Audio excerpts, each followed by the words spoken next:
I'm Sofia Dominguez, and I'm 17 years old, and I go to Lakeside High School. My mom, she was a dancer when she was young, and she was in the theater all the time in Mexico dancing.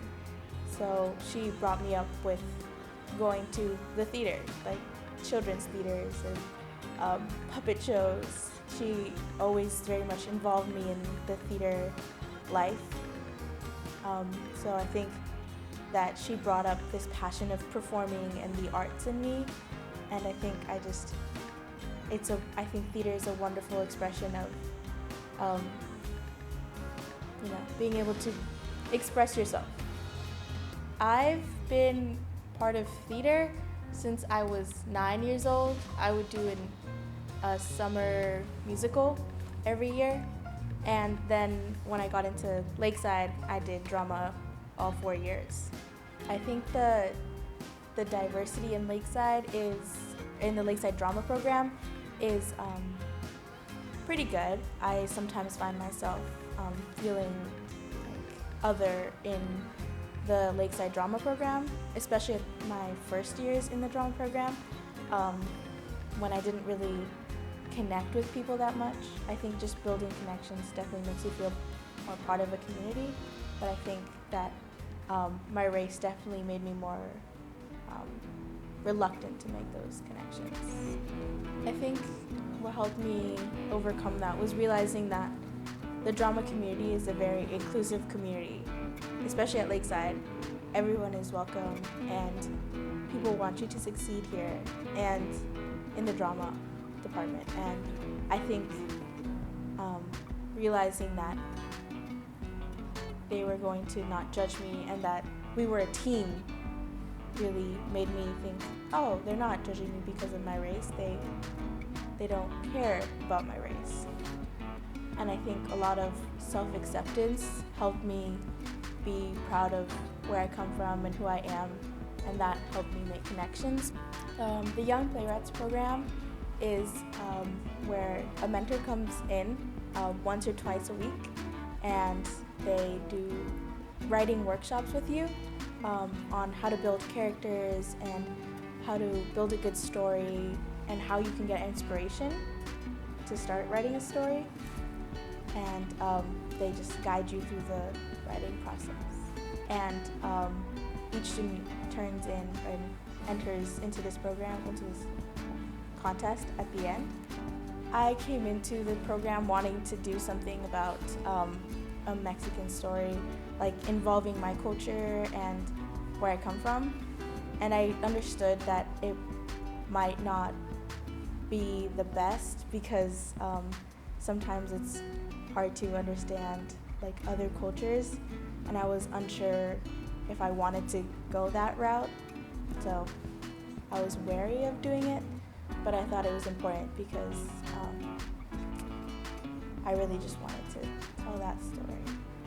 So the story follows a 17-year-old girl named Citlali, and she has a little brother named Javier, and her mom, who is a single mother, and she works at a local Latino market.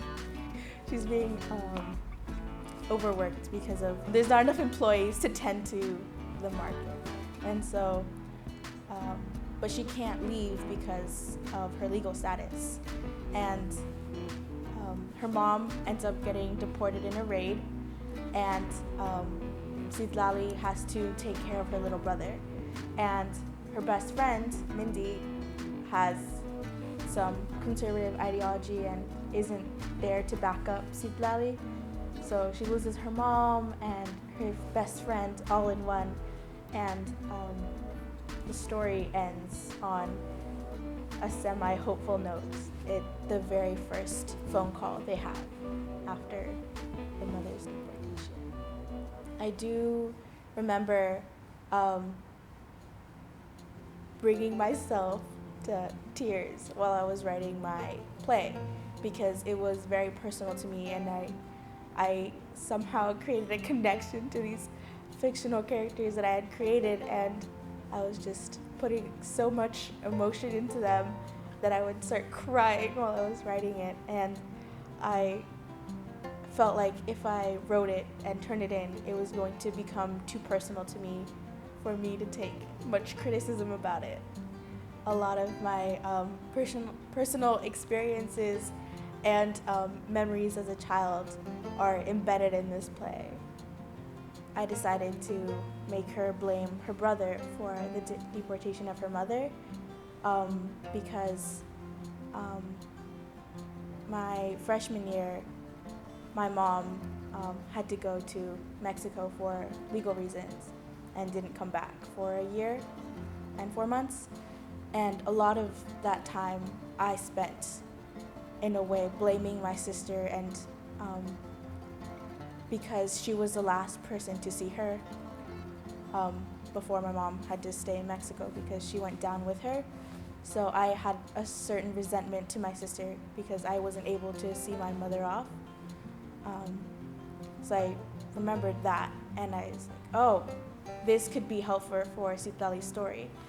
I see the message as diving into somebody else's, another culture's life for 10 minutes.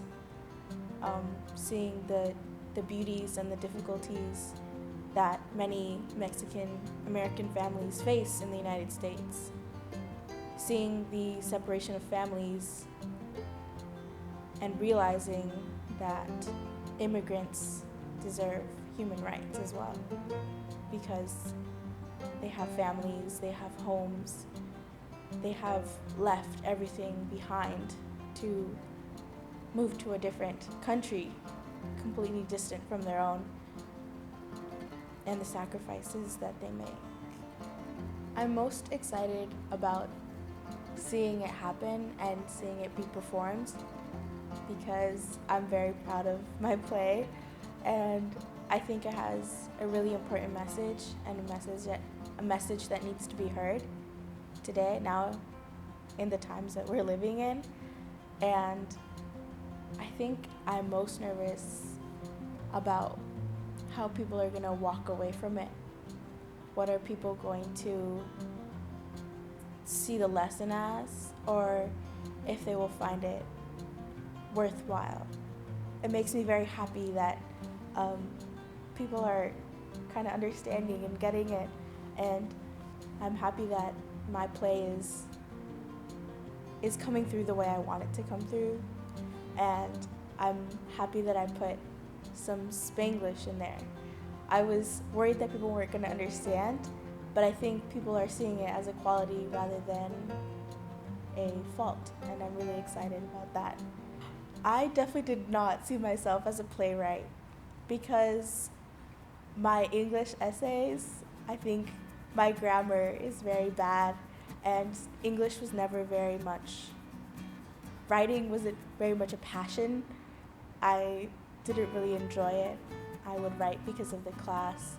I think I was kind of surprised by what I wrote and how genuinely I wrote it, how it just came out by itself. I can imagine there's many other Mexican and Latinx people out there who want to go into the arts, but it's a barrier for them to get into it because